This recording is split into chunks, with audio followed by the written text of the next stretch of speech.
acknowledge that Mina Film Festival takes place on the unceded territories of the Coast Salish peoples, Squamish, Tsleil-Waututh, and Musqueam nations. As a festival presenting various diasporic views about belonging and displacement, we recognize the deep resonance of these themes with the land on which we gather, live, and work. Mina's organization is an ongoing process of learning how to decolonize our work and support Indigenous communities across Turtle Island. Mina Film Festival's support of land back movements and its aims to decolonize the cinema landscape shows our community's shared goals. Mina Film Festival stands in solidarity with the Indigenous communities of the Mina-Swana region, including communities violently displaced and facing genocide in the last year. Mina stands in solidarity with our Palestinian, Lebanese, Armenian, Sudanese community members, among others, their resistance, dreams, and futures. Welcome to the first Mina Film Festival Town Hall, co-presented with the Oscars Film Festival. This space is an attempt to create an open forum between professionals and local artists on how to navigate the current art world and political climate, while inspiring us to use our crafts for the better good of our community. This event will explore the role of the individual creatives and organizations in the current political events of the Mina-Swana region. How can artists help challenge Western power structures and representation of the region? How can artists survive and support the community and themselves in an economy that consistently repeals resources and censors us? The town hall will include a longer audience participation section to foster access, advice, and mobilization. The first half of this event will include a roundtable discussion between our co-moderators who will ask each other questions to highlight certain topics, and then at 12:15, we'd like to open up the floor and to the audience questions to continue the discourse. And although we hope that this leads to a very, very thoughtful and thorough discussion, we do have a screening here in this theater at 1:15, so we just ask that for mobilization purposes, everyone can promptly leave the theater so that other people coming in are good for the next screening and we don't have any traffic jams. I'm going to introduce our co-moderators and just let us get right to it. Hafiz Akinlusi, who also known as Anyhow, is a cultural producer raised in Lagos, Nigeria, whose interest spans visual art, sound, music, film, and system architecture. Grounded in an exploration of Africanness within the diaspora, Hafez's practice is driven by an interest in the spaces where ideas and people converge. His work probes this point of convergence, producing new and counter ways of being as we navigate coexistence in spaces often oppositional to Black life. Noor Ghazal is a local Lebanese-Canadian interdisciplinary artist, cultural curator, and community organizer. Noor's research and art practice is rooted in Arab futurism and exploring ways of future building through the retrieving and revival of stories and histories as methods of deciphering and speculating about pasts, presents, and futures. When Noor is not art making, she is organizing and producing a diverse array of events that showcase Mina-Swana arts and culture. Noor's work focuses on supporting local artists and bringing Mina-Swana artists to the so-called Vancouver from around the globe with the hope that creating more visibility and building community. Dana Kada, born in Beirut, Lebanon, is an interdisciplinary artist and organizer whose practice is contextualized by themes of building from and through colonial legacies, environmental and economic deterioration, and abstraction from one's own sense of self and place. Thank you all for coming. And thank you to our co-moderators for giving us this space. Thank you, Sara, for that lovely introduction. Hello, everyone. I'm so honored to be here with my fellow panelists, both of whom I respect highly, and they do amazing work in the city. Also really glad this is the turnout because it makes it way less intimidating. So hopefully it'll foster a much more chill conversation, which I think it will be, honestly. I mean, like, we met up before and we just talked and it flowed so beautifully, and I think we're just gonna continue from what we were already talking about. Yeah. Dana, do you want to start us off? Not to put you on the spot. Sure. I want to preface this by saying we are not the keepers of all knowledge. We're just people with experiences and insights, and have intention through our work that speaks to the invitation that Mina sent us. We were kind of hoping this would flow more freely, like a conversation between all of us. And I guess to start us off, I think I've been really thinking. I think right now we're in this we're in a film festival. You know, we're all creative practitioners. If you're interested in this talk, I assume so in some way. And the political climate is obviously not turning in our favor with this, you know, drive for far right politics. Neoliberalism is kind of destroying our senses of community in like an institutional way. And I guess wanted to begin this conversation by considering something that Fanon actually writes about how culture is one part of the national struggle. And maybe to start us off, like asking this open-ended question to the panelists about how do we see our cultural practice situated within the larger realities of the, you know, political systems, economic systems, systems of oppression, you know. Yeah, maybe I'll leave it at that for maybe to start the conversation off. Yeah. Okay.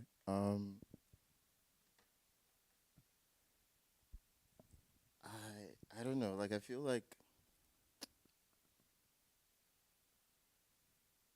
sorry, like when you I don't know, it's so like it's not weird, but I feel like when I start thinking of like how my cultural practice like sits within like the broader political and economic situation, it gets like I don't know, it feels really dire, like it feels really like heavy. But at the same time I'm like I feel like the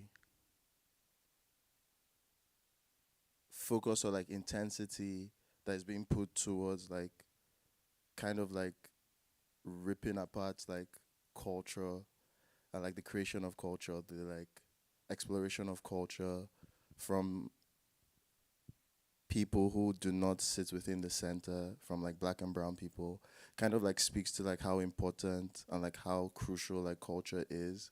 I think especially now within a context of like the world where what is being talked about in politics is culture.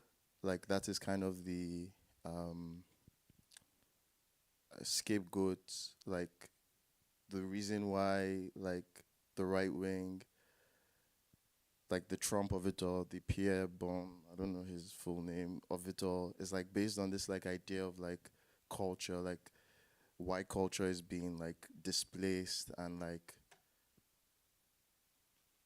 there's two genders and like we're not, the culture is changing. And I think when I think about where I sit, I think as a I don't know, like an artist or like someone that works within cultural spaces, I think now it's more important than ever to be really intentional with what I make or like what I support being produced. Like I think I'm like someone who believes that art for art's sake isn't like I don't agree with that. I don't think like we should just be making shit because we can make shit. Like I think everything needs to be a lot more intentional. Like we have to be intentional right now. I think we have a responsibility to the world that we want to see to be intentional with what we're making and how we're making it. And I think it's like cowardice that drives this idea of like culture not critically engaging with culture, like critically thinking about what culture means or like how we get to a place in culture that we're in now, or like how do you even like I just think it requires a lot of intention. And like our like being someone who's Nigerian and like who grew up in Nigeria, I think me existing within that space and then also existing here has allowed me to like kind of see how like me engaging in my own cultural practices or like bringing that to like not bringing it because it always is with me is like I'm forgetting words right now, but it's like that is the work, like that intention. I have to maintain that because if I lose that, then I have nothing and I don't have hope and I don't have like the power to keep going. Yeah, sorry, I feel like I'm rambling a bit, but No, it's perfect. yeah. That's Yeah, I just hearing you speak just made me think of like, you know, talking about intention. Like, I don't know about you guys, but you could probably relate. But like, I didn't necessarily like kind of get into the creative industry, if you want to call it, or like start, you know, working in arts with the intention that I have now. And I think that's something that like got nurtured or like kind of forcibly pushed even the more I like sat in it and connected with people. And I think like I think you kind of also like learn the hard way. I think we all like, especially in the last year, for a lot of us, we learned the hard way about like kind of maybe reshifting or like kind of re-navigating creative spaces, because I think it means, for me at least, like very different than it did even a year ago.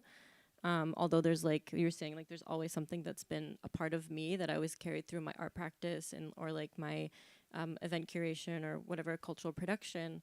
But I think over time and the more people I'm connecting with, the more kind of the way things are unfolding now and the political climate and like the kind of far right politics coming more into play, I think like, oh yeah, no, it's exactly what you're saying. Like you do have to become more intentional. Especially now it's like we have more like much more limited, kind of very, very limited resources, whether that's like financially or, you know, spaces is another one, especially in the context of Vancouver. You kind of have to like do what you can with what you have. And because the resources are so limited, like I think intention is also really important.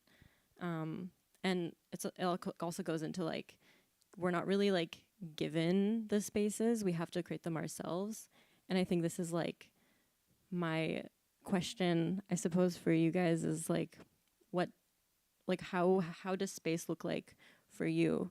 And like, what does it mean in the long run? What does it mean for community? Not just like in a broader context, but especially in the Vancouver context, because that's something that I struggle with a lot. Living here as a creative is like, there's no third spaces. It's so limited. And every year, like more and more get shut down. And it's really exhausting to always have to like do it yourself, create these spaces yourself, whether that's like a physical space or like something a little bit more ambiguous. Does that make sense? Mm-hmm. Yeah. Yeah, thank you. I think both of you touched on these 2 points that I was like trying to carry the rest of the conversation, which is like to be critical and to be intentional in our practice, and to resource. So I think that probably a lot of people here, or you know, in your communities, since Al-Aqsa flood happened, we felt this shift in us, especially as watching like the, you know, knowledge production become attacked, freedom of speech become attacked, political movement become attacked. I mean, I think it's kind of jarring for all of us to watch movements that support our living and our existence, you know, speaking as a Palestinian, to be in a landscape that deems us terrorists for that, for our own national struggle or freedom struggle or any of that movement. And I think that as much as the institutions are trying to pull away from giving us space and resource and pull away from fostering these conversations, maybe we're not seeing this in an extreme way now, but it is likely coming in our future. I think we really have to hone in on just the intimacies of our direct communities. You know, I think like under neoliberalism, the idea of community has really become attached to money, to resources, to physical space, to consumption, even like the consumption of our movement through purchasing things, you know, like there is this nature of excess that is trying to be excess and like competition that's trying to be imposed on our senses of community. But really, like, what I want to go back to is, like, the hot dog stand that I would meet all my friends at after school, or like things that happen more organically, and it's really hard to force organic things happening. But this is a bit cliche, but so long as we stop speaking through our phones, and stop trying to like platform our movements and our like communities through our phones and through this like immaterial medium that has such a quick turnover, like you forget things in the moment something else comes up. I think that's the way we can actually like form a long-term sustainable movement that challenges these systems, that creates joy for us. I think forefronting with joy and creating joy for people is also like a really important thing, because I think us, as well as like so many people, we don't want to be defined by being a subject of oppression, although we can like recognize and fight against that oppression. But in many ways it makes us feel like we have no resources and power like around us, right? And that's the truth is far from that, I feel. Yeah. I think I really agree with all of that, and I think this idea of resources and like and spaces is something that I think we talk about a lot and think about a lot. And I think even before I get into that, I think this idea of community, I think, has had a really interesting evolution over the past 3-4 years, where I think not post pandemic, because we're still in a pandemic, but post 2020 and post BLM, there kind of became this shift in funding bodies and like what was being prioritized, and even with going beyond government and funding those type of funding bodies, even within like corporations, what has become cool to fund is this idea of community, which has then resulted in, it's like the co-opting of the word community, like this idea of something that is no longer grounded in reality and is now completely tied to consumption, as you just said. And I think we have to really begin to think more, kind of going into the, like, thinking critically, like thinking about like what does it mean to be in community with people? What is a community? Because I think I see it in so many places where I'm like, this is not, like, why is, sometimes you can just be, because, okay, like I've noticed this trend where I see people kind of changing their public facing focus to center community, which I think can sometimes be used to further like personal ambition, which I think is really weird, where I'm like, you don't have to say community. Like, it doesn't have to be about community. Sometimes a party is just a party. Like, it doesn't have to be a community gathering to like decenter XYZ. Sometimes it's just a party, and that's fine. Because once you use the word community, or once you start using certain language has meaning, and there are certain expectations that come with that. And I think we have to think more about these things. And also, with the lack of resources, or like the perceived lack of resources, we have to go back to the basics. Like, I think we're losing spaces at a really alarming rate in this city, where we already don't have spaces, which is driven by like property value and capitalism, and Vancouver as a city. There's so many things that can be said about that. But I think at the same time, we all exist, like we're all here. Like, community is built by talking to people, by engaging with people, by being with people. It doesn't mean, yeah, like we're losing things, but I think at the same time, we also get to gain things. There's this quote by, I think I'm pronouncing his, I don't know if I'm pronouncing his name properly. Theaster Gates, who's this black artist, and he's been making work for like 20, 30 years, and he was talking about how like because of the pandemic there became this like hyper focus on black art and like black artists, and it's like there's a light on you now, like the public light is on you now, which is cool, but what is important is what you do in the darkness. Like once that light fades, which it eventually will, and we are seeing it fade, this is when it kind of really not becomes important, but it's because it's always been important, but this is when the work actually shows, because now you're going to be working in the darkness and it becomes a question of why are we doing this? Like what is the point of this organizing? Like what is the point of us meeting, going into like the hot dog stand? It's like, yeah, like why can't I just like meet people at the corner of X, Y, and Z and we just hang out for a couple hours or play chess or do something? Like why can we not create? We can create these spaces without expectations of, I don't know, a certain type of like celebration that has been coming with it. At the same time, it's actually really dire that we're losing all of these things. Like the spaces, it's like we need spaces to thrive. We need spaces to be able to commune, to be able to sit together and just be and just exist and not have expectations of purchasing something or having certain types of conversation. And I'm like wondering how,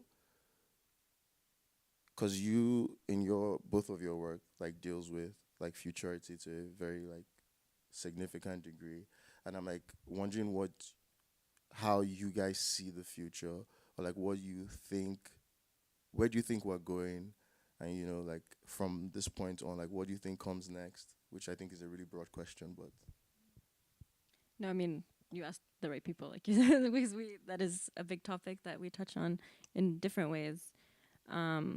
I think, like, when people hear Arab futurism, I think a lot of what first comes to mind is like the super hyper techno futuristic kind of visuals and ideas. But like the way I look at it is just like kind of connecting our past, present, and futures together.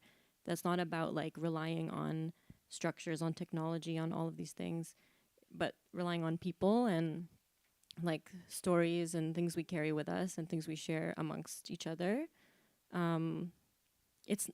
It's not even something that's just one thing that you can even just pinpoint, for me at least. I think it's more about like we have the agency to build our future. Like no one can put one picture on that. It's how we understand the world, how we understand the people around us, how we want to build the future. And I think that's like very often taken away from like, you know, marginalized communities, is like having agency over our own narratives, our own futures. And I think for me, the whole premise of Arab futurism is, no, actually we own the stories. Like you're talking about, you know, viewing our various national struggles as terrorism, like, you know, the whole idea of us kind of platforming our own stories and narratives is to like, no, it's like we have our own. I mean, that's all what Mina Film Festival is also doing, right? Like the stories you're seeing are all to platform ones that we've kind of never heard in the mainstream or seen. And for me, this is what futurism should be about. I think that's my most possible simple answer for that, I think. And honestly, yeah, just going back to community, like I think everything is a performance when it comes to like being on the phone, being on social media. I think a lot of people say a lot of stuff because it sounds really catchy and really good, because those are like the flashy words, like community. I totally agree. I think a party can just be a party. It's fine. And I think when you like are very genuine and intentional and honest about the spaces you're kind of creating, that's how you actually kind of build community, is with the intention of like not to perform, but to genuinely like seek out the people who will take you further. Like I think without my community, I could not do I would have left Vancouver a long time ago. But once I found them, I was like, there's no point in leaving. It's just snowballing. Like once you find your people and you keep kind of putting that intention forward. This one is a whole other tangent, by the way. But yeah, I do think it's all connected. That is how you build a future, is with each other, not relying on one particular thing or the resources that we talked about. But yeah, just like not trying to navigate that in a way that like truly, truly, genuinely honors like the people around you and the stories that you are coming with and sharing amongst each other. Yeah.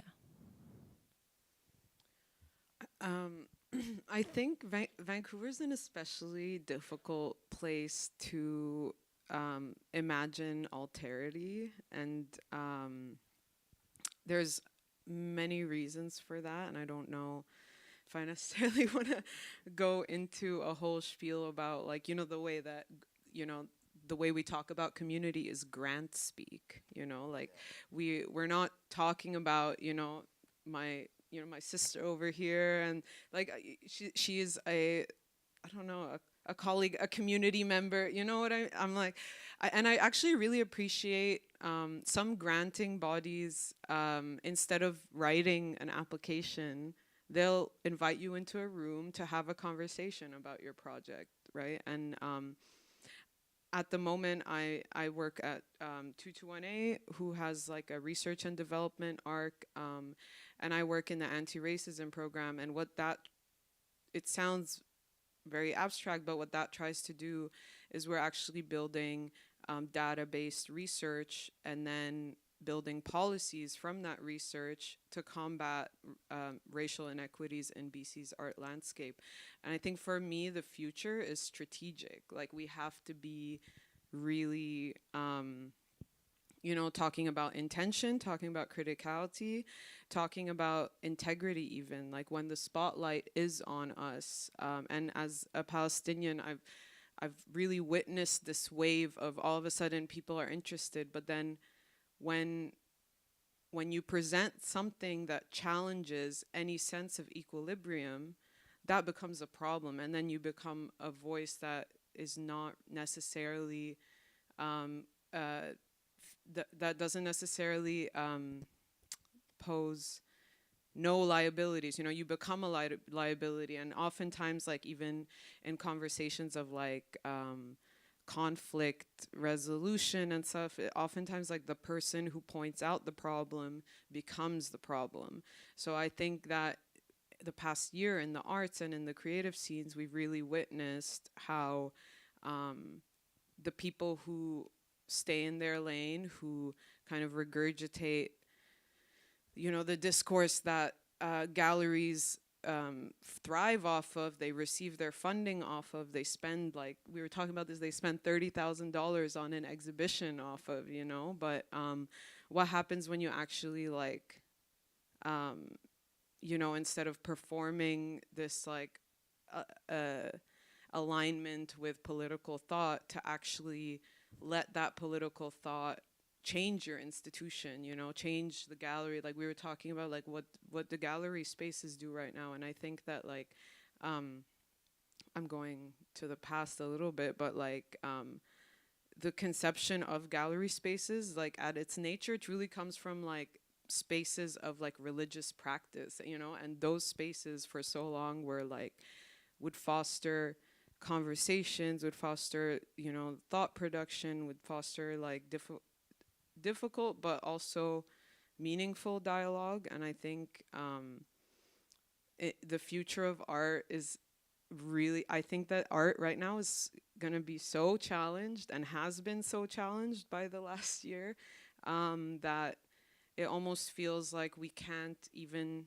talk about the future of art in its capsule, but we have to talk about it in this way, is like, okay, how does art actually feed and can feed, you know, like other disciplines, because like the power of artists is creative thought, right? And like if you can be creative about the people, like the resources that are around you, how to put them together, you know, like who can say something better than you can, maybe you don't have to say it, you know, like giving opportunities for other people.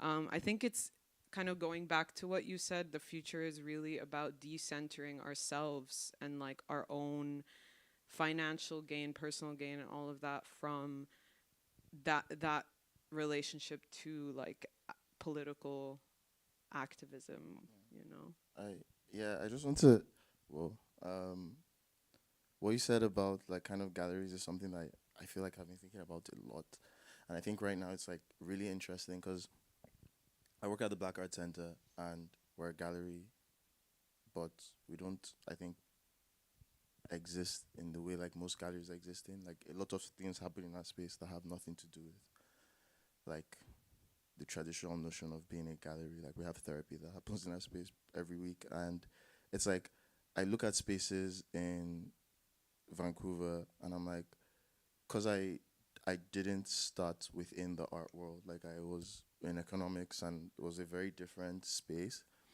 And then I go to galleries, like these are artist-run centers, and I think it's so interesting that we talk about how there's a lack of space, but there exists like so many of these spaces in this like 20 block region. I know like 6 galleries that exist, and I'm like, okay, like you have space, like your rent is paid, some of you own these spaces, and you have art on the walls. Sometimes the exhibition has no art on the walls, and it's like super abstract and like really cool, but I'm like, why aren't you opening your spaces up to more forms of programming? Why are you not like standing on the business that you say that you stand for? You say you care about equity, but then in the past year and a half, it's been so, I don't like eye-opening in the sense that like you're kind of disappointed but not surprised at how like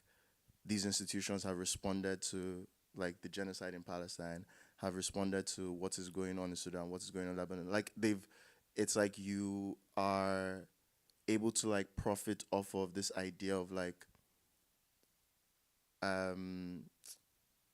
I don't know the word, like being like against the, like you're able to profit off of the margins, like, you know, like, oh, we have a marginalized artist that's talking about like decolonization, da da da. But when it comes to actually like perform, like being the politic that you say that you are, then it's mom. And I'm like, that is such a weird and scary reality to be in. Like even like the Vancouver Public Library banned like staff from wearing like anything that has to do with Palestine, which is such a scary thing to think about.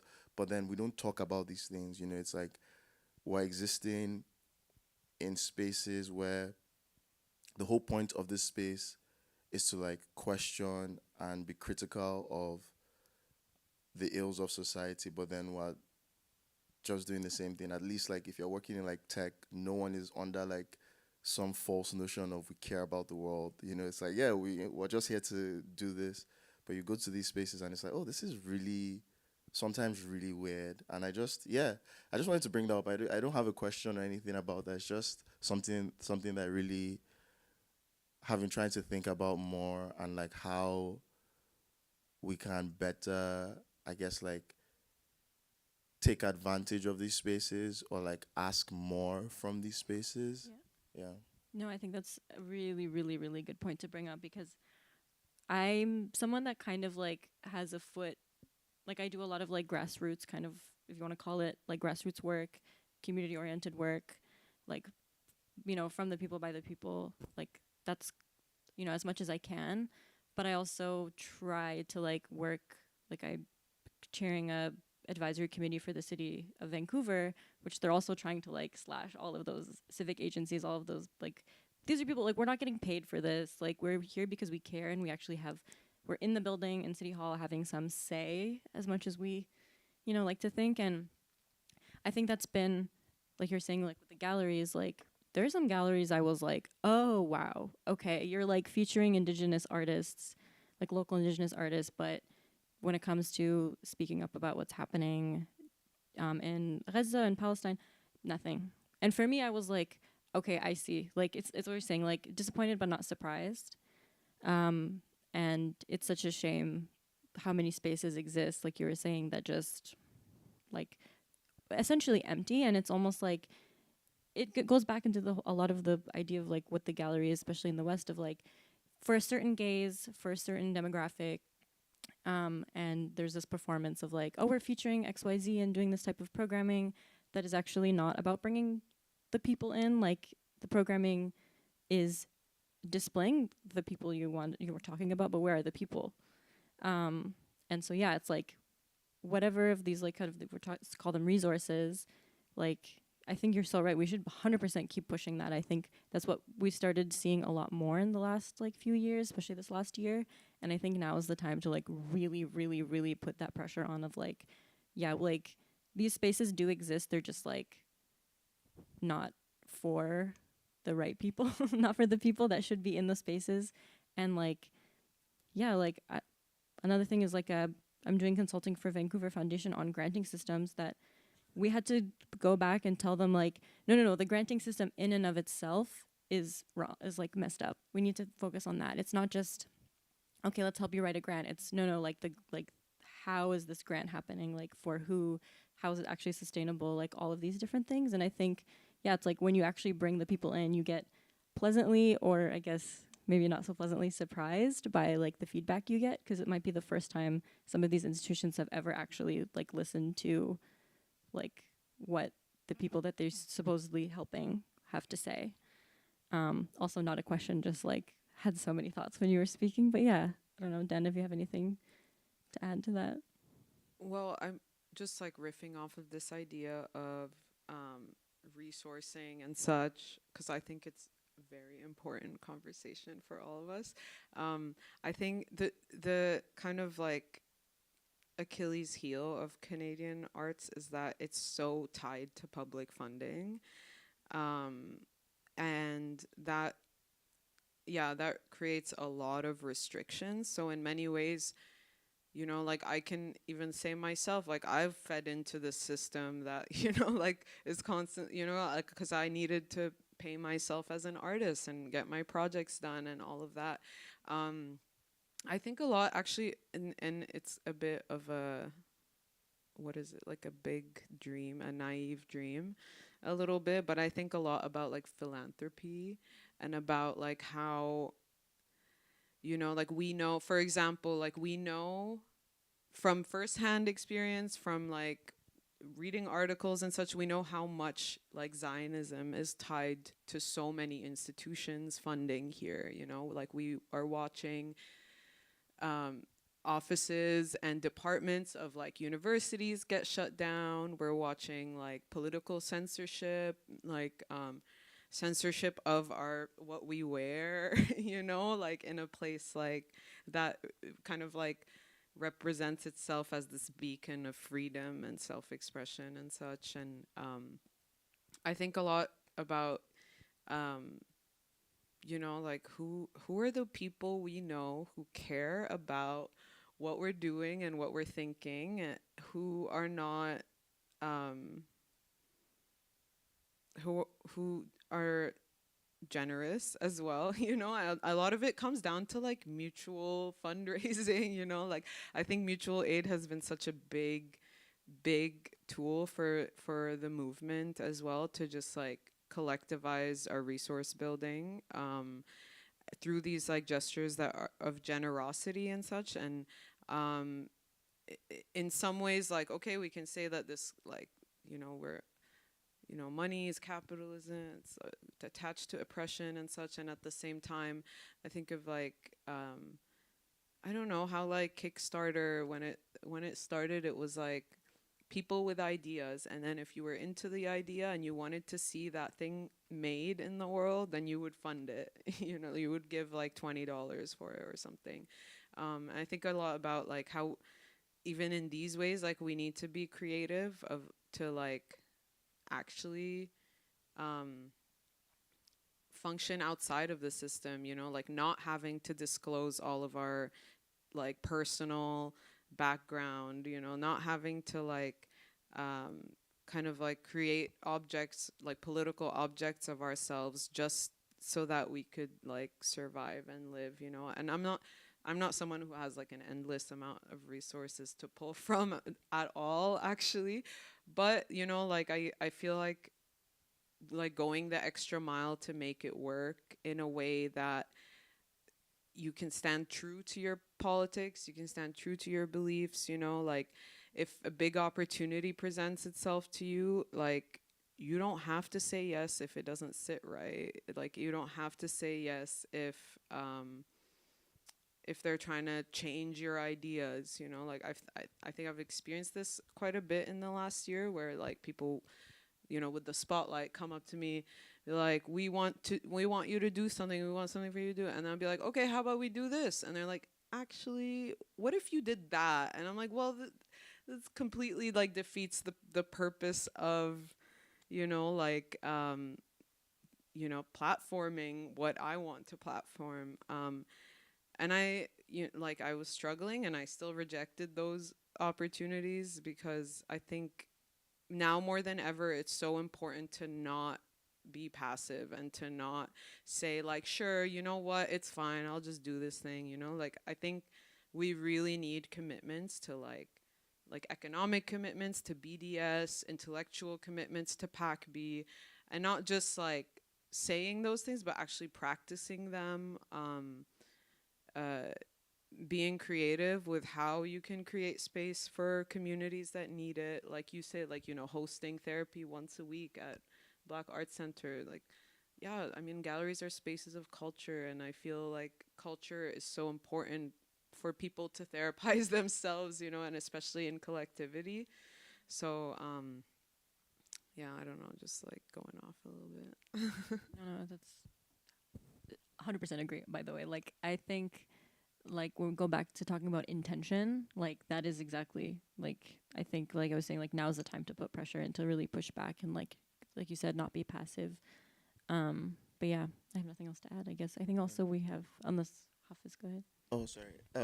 Yeah, I just wanted to quickly add, kind of thinking like in like on a more macro level. I've also really been thinking, I think, because I watched this film, Soundtrack to Coup d'etat. They're showing it here every day for the next couple of days. It's one of the greatest films I've ever watched in my life. It's 2.5 hours long. Magnifique. But it had me thinking a lot about the 60s and like the, what's it called? Like civil rights movement. Civil rights, but when in independence movements like all over like the world, where like countries were like, oh, we hate the British now, we want to be independent. Thank you, the anti-colonial movements. And I was like, I think what we need now, like, because when I think of those times, I think there was a lot of like coalition building, like a lot of very like kind of what you said about being strategic, like strategic coalition building, like strategic movements, like the intention not just being in like how you're making work, but how you are like disseminating the work you're making, how you're spreading that work, how you're talking to people. Because I think, very interestingly, I think what we need is propaganda. Like it sounds like, but like we need propaganda. We need to like, I think in some ways move away from like the exploration of like, oh, like, you know, it's like, oh, there's something with masculinity. Why are the men like this? And kind of start building worlds that show what the types of futures that are possible look like. Like, what the future I want to live in looks like this. Let me show you that future. Because I think that is kind of where we're at now, where the other side has had a past that they can draw on and be like, hey, you know, like in 1970, like you as a white man could just do nothing and like could have everything. Don't you just want that again? And I think like, unfortunately, like over the past like 20, 30 years, there has been a very intentional, strategic movement to get us to where we are at politically. And I think on the left, we also need that type of like strategy. We need that type of like hyper intentional, like organizing, like meetings, like, you know, like, like I think in my head, I'm like, we're fighting a war. Like this is like actually a war for our lives, for our futures, for like the, and we're losing that war, unfortunately. I think there's been like, in the pandemic, there was like a moment of like hope. Like I was like, oh my God, the world is changing. Like things are getting better. But I don't know, did they kind of, but not really, and we're kind of now like have overcorrected to this way worse place. So like that's something that I think it's really important. I haven't had like, I don't know how to think about that well. You know, like I'm like, okay, I need to go do research. I need to go look into the past, because to like move to the future, yeah, you're like looking backwards.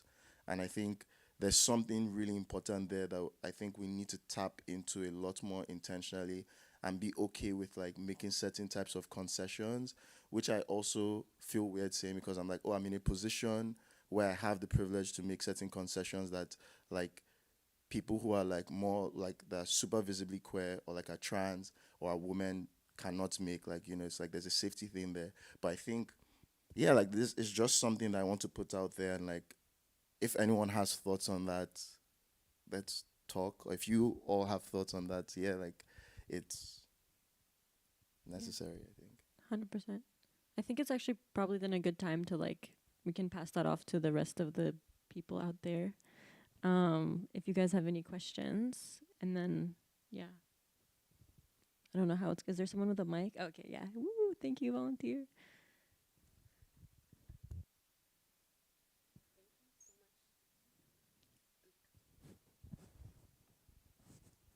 Hello. Thank you so much for sharing your your thoughts. I always love hearing artists, which I am not, but reflect on their arts. And what you were saying reminded me of I'm going to do a short like comment and then a question. The Rainbow Collective in the 60s in the States, where Black Panther leader brought together people from the Red Movement, so the indigenous revolution, emancipation movement, and then went to see the white, poor working class leader.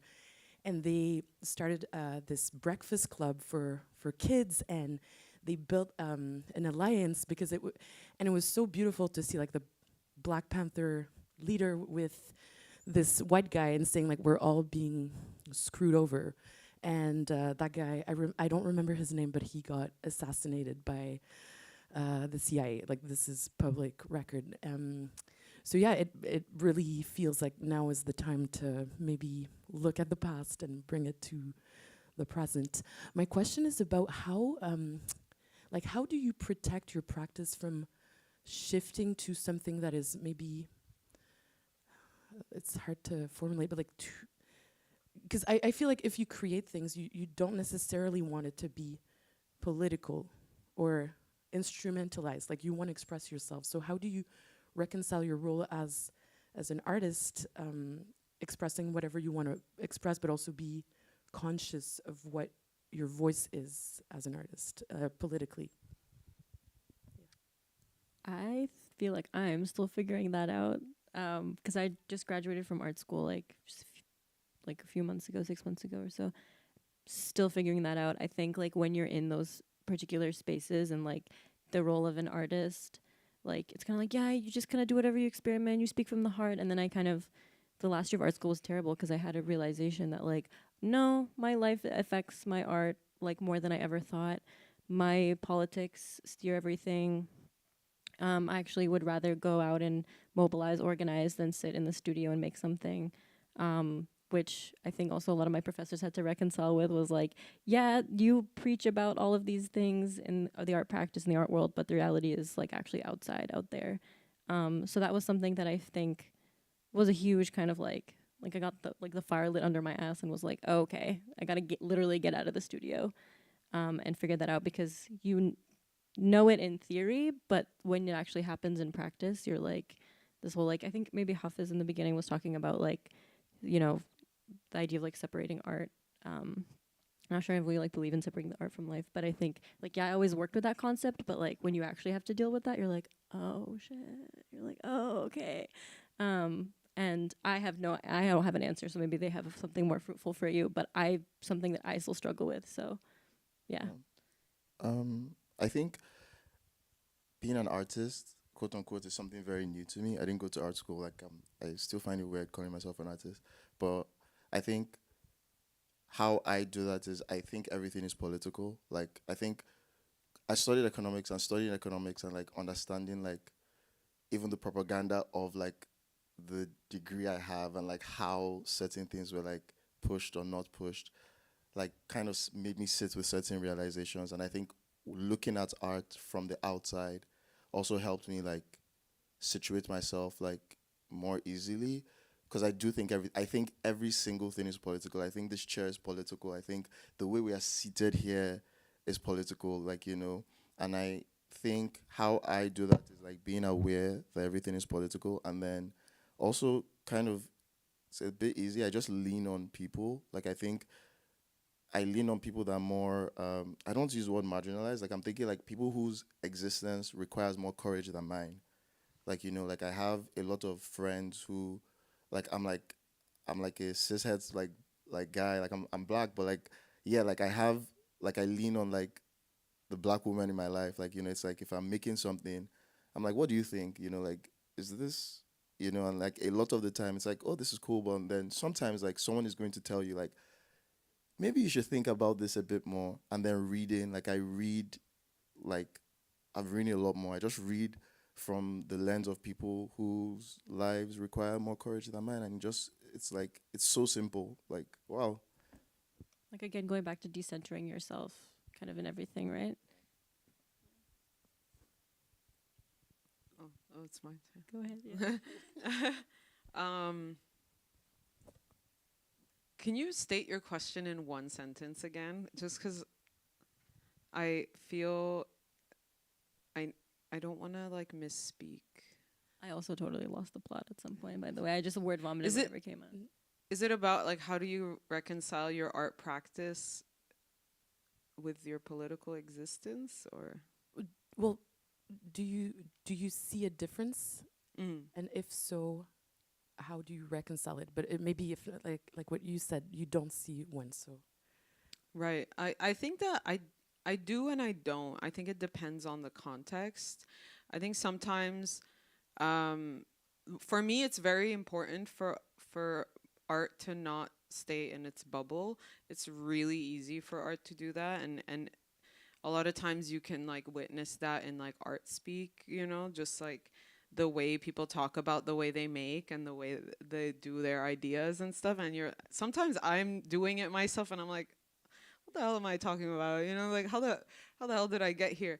But I think for me, okay, I will say a few things. Accessibility is really important. So like the accessibility of my ideas to the wider audience is really important. And I think that was especially something that I faced this like hard reality with in art school when I was like trying to like speak, and the more truthful my work became, like the more it came from and referenced and represented like Beirut, for example, which is home for me, the less people were like able to directly talk about it. And in many ways, like, you don't want to constantly be spoon feeding people, but I also think like art could really benefit from opening itself up more to other audiences. So like I think in the last year, like I've been really shifting my practice to try to like have like existential conversations, like reflect on things happening in the world. And in many ways it's taxing and it's scary, and like sometimes you make work, like I always think about also how like some artists, when I look at their work, I can tell that they're actually like doing art therapy on themselves, like, and they're reconciling their like family histories, they're reconciling like loss, or like trying to rediscover something that they lost for a long time. So I think like that is like one side of it, and then the other side for me is like,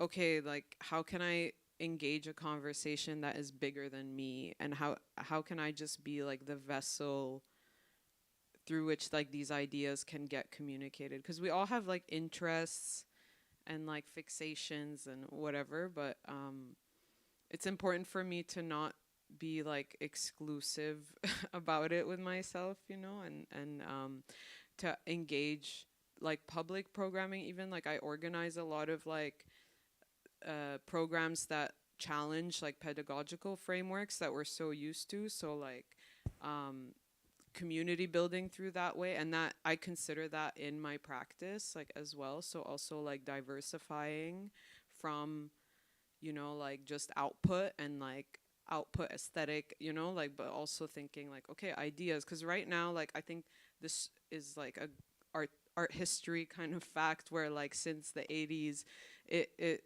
art became less about the object and it's more about the ideas.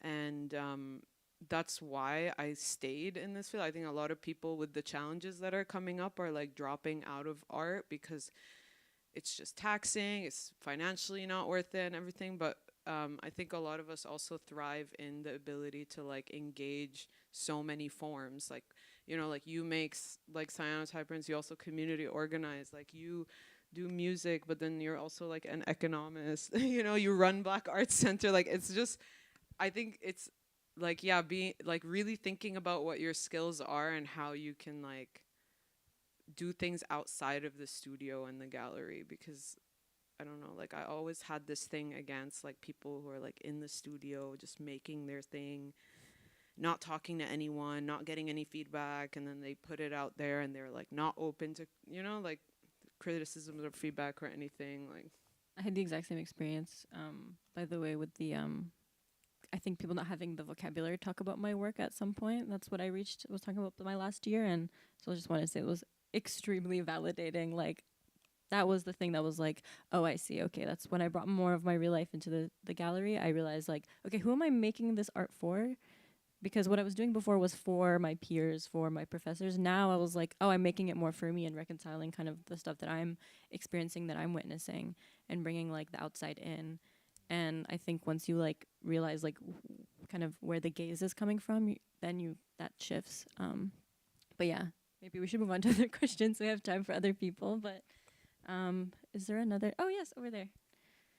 Wait, sorry, I was next. Oh, sorry. And then I'll give you The lights are like blinding, so I couldn't see.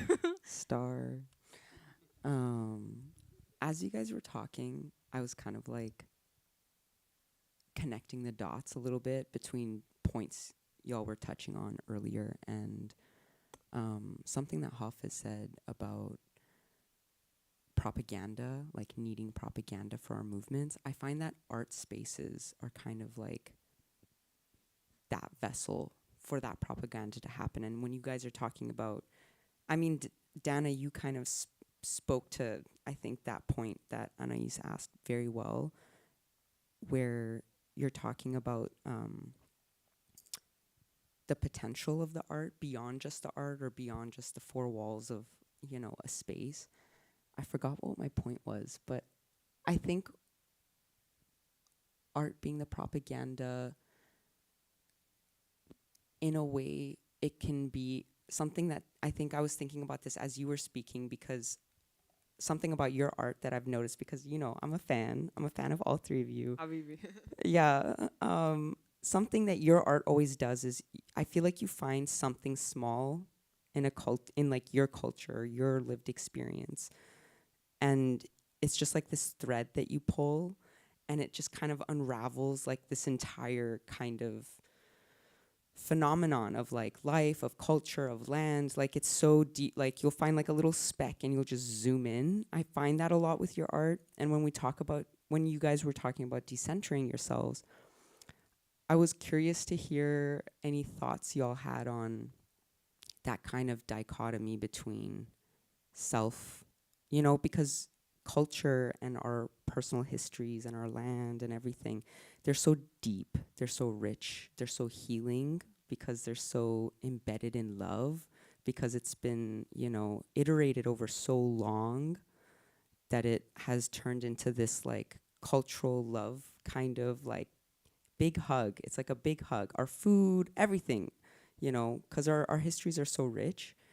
But I find that like something that I've noticed in also Noor's art, you know, like you kind of, you guys just zoom in so deep on your personal kind of cultural love and interest, and that's so personal, that's so individualistic, and yet, as you're saying, you know, it's tying into this, how does this serve others? How does this serve, you know, propaganda-wise?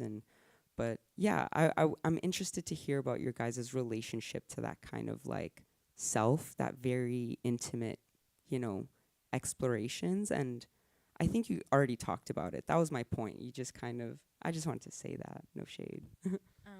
I mean, Dana touched a little bit on like accessibility. I think that's an important thing to bring up with what you're talking about is like, I think what I noticed is like the more kind of like personal I got, although I got a lot of critique about that like during my program was like, you know, it's a little too personal. It's not like relatable. But the reality is like, it's just not relatable to the people I'm showing it to. And I think that was for me, it was like, it's actually extremely accessible, like this work. It's like, I'm not using any jargon. I'm not using these fancy concepts. I'm just showing you a piece of like what I'm experiencing and just visualizing it in some way. And it's its own language. And I think like, yeah, like what I was saying about like, you have to kind of get out. We were also talking about this, like getting out of your bubble and like really like, not even like, I don't want to say finding your audience because I think it's also like, I don't know if I agree with that sentence per se, but just like, sorry, the lights are so bad. Yeah, I don't even know. Like, I think it's just like staying true to like, this is my process. This is what, you know, I have to say, but also again, going through like with intention. It's like, if I do have any type of platform, if eyes are on me, like it is important to talk about these experiences as what they are. And like, yeah, not kind of have to sanitize anything for a particular audience. It's just like, it is what it is. This is how I am. I kind of want to say like take it or leave it. And then I think naturally you just find the right people who also like speak to that and understand that. No idea if this even answered your question, but that's just something that kept coming up when you were speaking was like those thoughts. But yeah, I think they will have something better to say. Yeah, I mean, that question I think speaks a lot to how I think of my practice right now because I kind of I'm like writing so many applications right now, and what I keep writing is that I feel like I'm a socio-political witness, right? Like I've been, you know, like my family, they're Palestinian, South Lebanese, Syrian. We've been displaced for 3 generations. I have no like bureaucratic or connections, like, you know, like I'm so, even though I was born and raised in the Arab world, I feel so disconnected from like an actual grounded, you know, like I don't have my land, like I don't have my place, I don't have a home, you know, like I can't really define myself through that. So for me, making work has always been about what am I witnessing, and then like what are my experiences, but also like how does that tie into the bigger conversation, you know? Like, so I take, for example, like me and my friends as teenagers, we used to like hang out at the rooftop of my building and smoke weed all the time, right? And then I started thinking years and years and years later how like, oh, we were actually hanging out there because there was no public spaces in Lebanon. And so then that became like, when I made work about that like kind of experience that was so personal, it really became tied into like, you know, like the urban design of Lebanon and the political grasps on it. Like it kind of really tied into this bigger conversation. Because for me, it's like, okay, sure, I'm one person, like, and I can talk about my experiences, but at the end of the day, because I feel I have this long generational history of being subjected to geopolitical phenomena and movement and stuff, like I'm more interested in like the event and the context that is around my personal experience, right? So like I really, in many ways, like I don't like to say I, me, you know, like I don't, and I'm like I feel like I'm a private person as well, but I think in my work I feel that there are these moments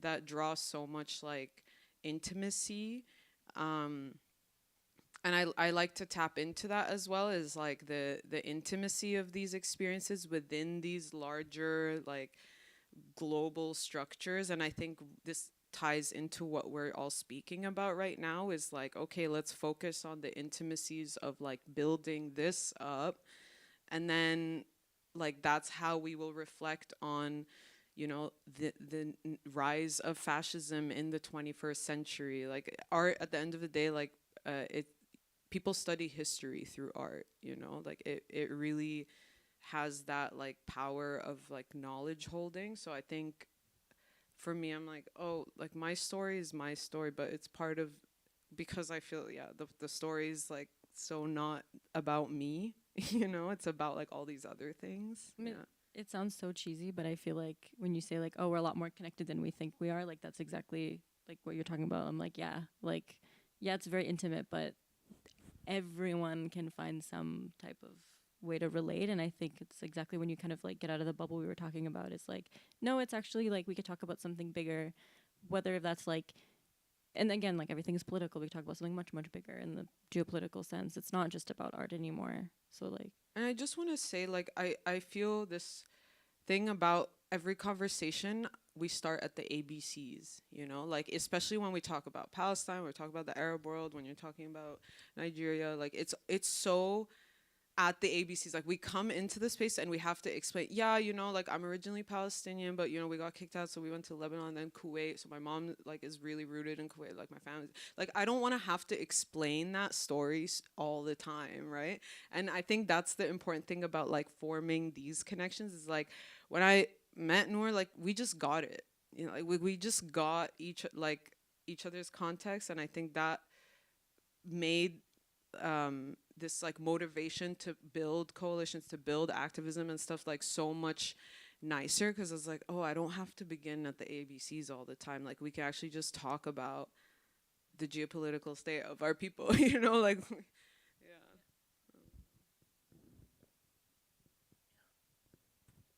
Okay, perfect. thank you. I'm Shiraz. I'm curator and creator of Grandparents Film Festival, and I'm 73, so I've been through the 60s and so on. What I find the difference is the issue of language, because, for example, in the anti-colonial struggle, the stronger word was the liberation movements, right? Which was very emphasizing the issue of liberation, or even the issue of gender equality we talk about. Before it was women's liberation. And my question is more about what language are we using now and how does it reflect messaging? Because I find that, for example, I give you example, I use much more the word justice or wisdom. So I would say it's a justice movie or justice art, to emphasize the point that the messaging is about justice. If I give my card, I don't call it business card, I call it wisdom card, because I'm a teacher, I'm not Bill Gates. So there is an element of, because we tend to use also that we are lefties. Why do you say lefties? Nobody knows what left is, because George Bush is left of Trump. So now, are we part of the George Bush crowd? And I feel we are, because we are just absorbing anybody who's not right of Trump. Anybody left of Trump is we. And that's my question. And sometimes I also think we talk too much, but we don't have the messaging part. I'm a poet, so I use the economic language, where you can throw the word wisdom movie or justice movie or movie, although people still confuse when I say movies with grandparents. They think the films are made of grandparents, but my emphasis on story. But if I use the word grandparents, people freeze. But if they want to use the word intergeneration, which is very shitty word. I don't like it. So I'm just saying that I still think there is a need to reflect on the language and how can we make it more, and stop using the word left and right, leave it to Trumpies to do that. Our propaganda. Yeah. That was a fantastic question. Yeah. Yeah, that was like a great, great question. I think, I think the answer to that question is kind of complex. Like, I think something I have come to understand is like simplicity is like simple, not complex. Like, make it easy for people to understand. But at the same time, I think a lot sometimes gets lost in simplicity. And I think in terms of language, I like the language of care, language of justice. I think yeah, you're very right. I think left right actually means nothing. I think something that um I saw like during like Trump's presidency is like, yeah, just be a man. Like, it's like if someone says be a man, there's like it's such simple language, but it's so loaded. Like there's so much within that that's really easy to like understand and take in.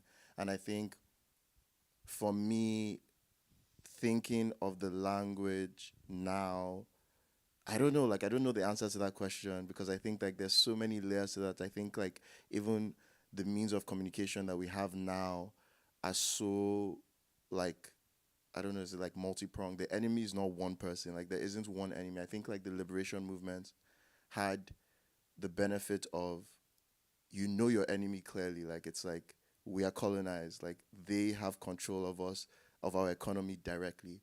But now it's like neo-colonization. Like they have control of us through so many different means.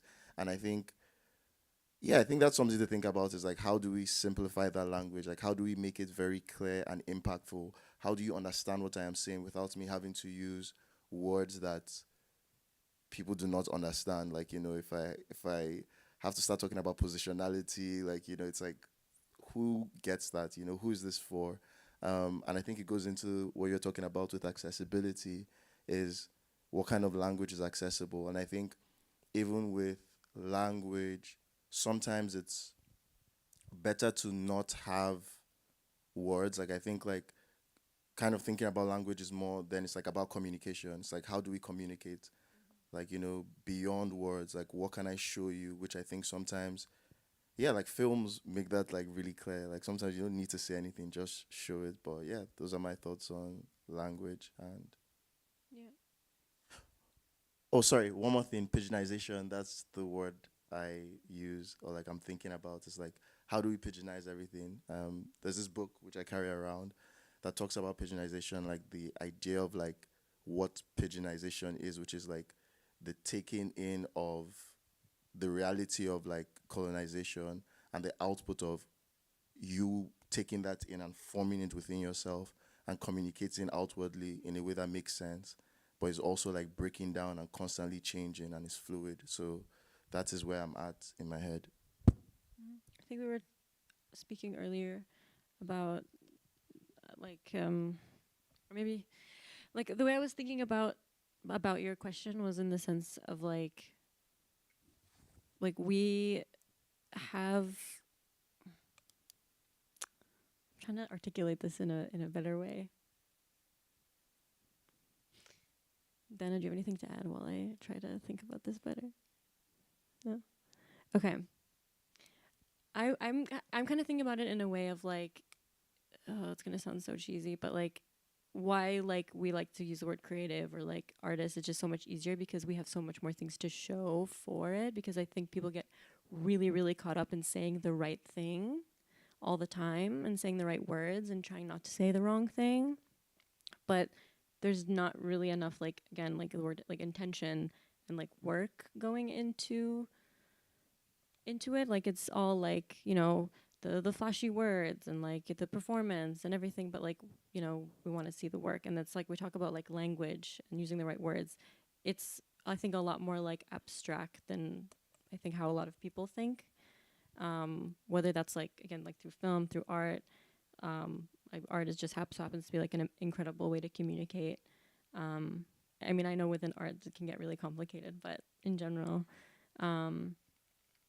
yeah, I think like we also briefly touched on this of like we need more like cross generational, cross cultural connection that isn't just like, again, like not just performative. It's like genuine. It's like you're going out into your community, however way you want to call that is like you actually hear stories. You communicate your story very genuinely. It doesn't come from a place of like trying to prove something. Yeah, I don't know. I wish I articulated that a bit better, but that's kind of what I was thinking about when you were asking your question when Hafiz was speaking. But yeah, I don't know. Dana, do you have anything to add before we wrap up? No, I mean, I think I kind of spoke to it a bit at the end of the last time I spoke, which was yeah, thinking about joy, thinking about reinforcing narratives that we want for ourselves. I think that you both touched on this idea of like imagining the futures that we want, uh, and and also talking about like the difference between grant speak and like actual human connection speak. And I think there's a lot that we can do to motivate a different side of people through our language. So I agree with what you're saying in that reinforcing our narratives in a positive way, you know. Like I think I was on a panel once with Subhi Al-Zubaydi. I think it was at CCMS in SFU, and he was talking about how okay, like we can think of Palestinians as like globally displaced and, you know, like having no return to the home, but also we can think about how many languages Palestinians know, how many languages we can communicate in, how many communities we've been able to tap into, and the strength of that, right? Like this, the strength of like having this global presence. And that's not to take away from the reality of the struggle, but I think it's a much more empowering position to start from, especially in the diaspora. Yeah. Sorry, I know what I was done, but on the language thing, I think that's why I've been thinking a lot about the term marginalized, and like kind of going into this like empowering or disempowering. It's like when you hear the word marginalized, it like I'm not empowered to be marginalized. Like it's the reality of the situation, but I think as corny as it sounds, like we need like words that make you feel great. Like, you know, it's like the right has kind of co-opted some nice, like they're like freedom, like, oh yeah, like I want to be free, like, you know, like what is like, if you think of being on the margins, it's like actually these are people that are like super courageous, because to exist on the margins requires a lot of bravery. Like you have to be really brave and courageous and like have a strong sense of self. So it's like, okay, what word can I use to replace that? So when I talk about my reality or the reality of people whose experiences I respect, it doesn't inherently come with this like disempowerment, you know. Like I know people that like have the same politics as me, but they would like, it's so interesting how like socialization makes people like they cannot say that they've ever been a victim, which I think is weird because that's the reality in some circumstances. But because of just the idea of like victimization, it triggers them in such a deep way that makes it easier for them to like identify with politics that they don't actually believe in, because the politics that I believe in like has been, I don't know, it's like, yeah, there's something really salient there, like something really, I know there's a lot of work that has been written about it. Like go look at Martin Sims, go look at like, yeah, Sylvia Winter. Like there's a lot of language about language. And yeah, if anyone has a word that's like, There was actually this one scholar, she's a black African American scholar, and she coined the term people of the global majority instead of saying minorities, racialized, you know, people. And I found that term to be very empowering because we are actually the global majority. We're just made, we're framed in a way that we're not. I think we have to end because, oh, Oh, okay. okay. Sorry, Adil. Oh, All right. we have like a can it be a very quick question so we don't get super quick? He promises it's super quick. Just wanted to say thank you so much to the three of you, not just for your comments and what you've said today, but the work, the incredible work that you do on your in your day-to-day life. You really model what it means to be, you know, liberation artists in this really critical moment of continued colonialism and imperialism. So I just wanted to thank you for that. I will say that, like any other moment of rapture in human history, it comes with a combination of incredible responsibility, but also incredible precarity. So you're at this juncture where, as an artist, you have to define yourself either as someone who is going to toe the line, so you can continue to survive, flourish, whatever that flourishing means in that context, or to push against the grain, and that comes with a lot of precarity and vulnerability. And in every generation, I mean, Hafiz and and Dana and Noor, you all spoke about the history of moments like this, but I wanted to maybe kind of zoom in a little bit about what keeps you going, right? Against all odds. What is it that ensures that the work that you're doing is going to continue to challenge the status quo? And what stops you from accepting the paradigm as it stands?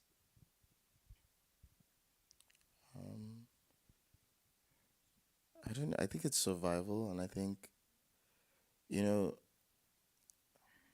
I think I've seen like a glimmer of like what is possible, and the paradigm, like, cause I kind of feel like I sometimes exist in multiple spaces, and like when I start losing hope, I like go back to like certain spaces, and I'm like having conversations, and I'm like, yo, this is hell. Like, what you are talking about, like the way you think is actually so not just boring, but like just like I'm like, yo, I can't even do this anymore. Like, like I'm like, oh, like I could go do this and make a lot more money, or like have less stress in certain ways. But then there's a certain stress that comes with like existing within these spaces once your eyes are open, it's like I can see certain things and I can no longer just not see them. It's like I feel deeply responsible for the future I want to see. Like I feel like I don't know like how to explain it, but it just feels like in my bones, like I have to exist in this way. And I think I have like friends. Like I think friendship is such an important motivator for me. Like having people that that care about the same things as I do, go through the same struggles that I do, makes it easier. Like it's like, yeah, like I have to keep doing this. Like I can't stop, because if I stop, then I have to go, I don't know, work for Microsoft and like talk about how there's no masculinity in the workplace. Like I'm sorry, I don't want to do like I just cannot do that. It will kill me. Yeah. I couldn't have said it better myself. I think a lot of it is like immediately when you were talking, I was like survival. Like for me, there is no other reality. Like you kind of have to be really stubborn, and maybe even a little bit delusional at times, if you want to call it that. I think again we keep saying it, but like community, friendship, like finding like-minded people. I think like we don't really have the privilege of giving into despair.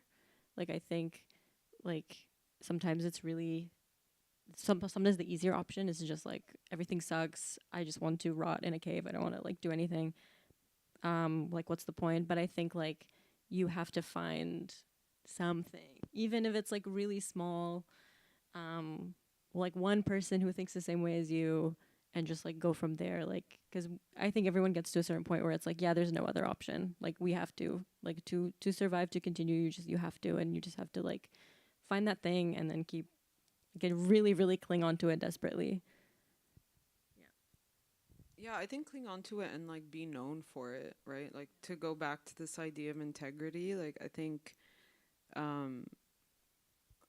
I've had to really, I don't know, face like difficult realities, like no security and all of these, like nothing to fall back on and whatever. But I think I feel this drive of like there are things bigger than me always. Like I feel like I wake up every day and I'm like, damn, there's so much going on, and and it's overwhelming, obviously, but I feel really responsible to do my part, especially as someone who has not been given that opportunity. Like even just thinking about the legacies of like my great grandfather as like the mayor of our village who got ran out, like, I'm like, oh, there's a legacy there, like this like political legacy that we like I can't, and I'm like, I need to make it a point to like revive that for our family, for our name.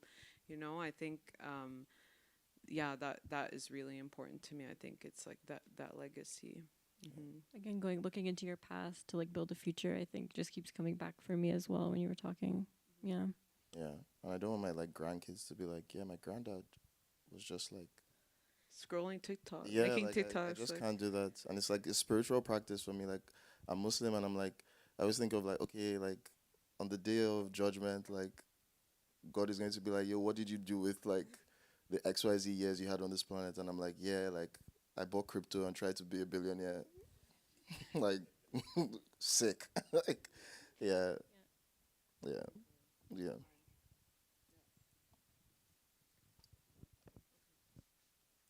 I think Thank you.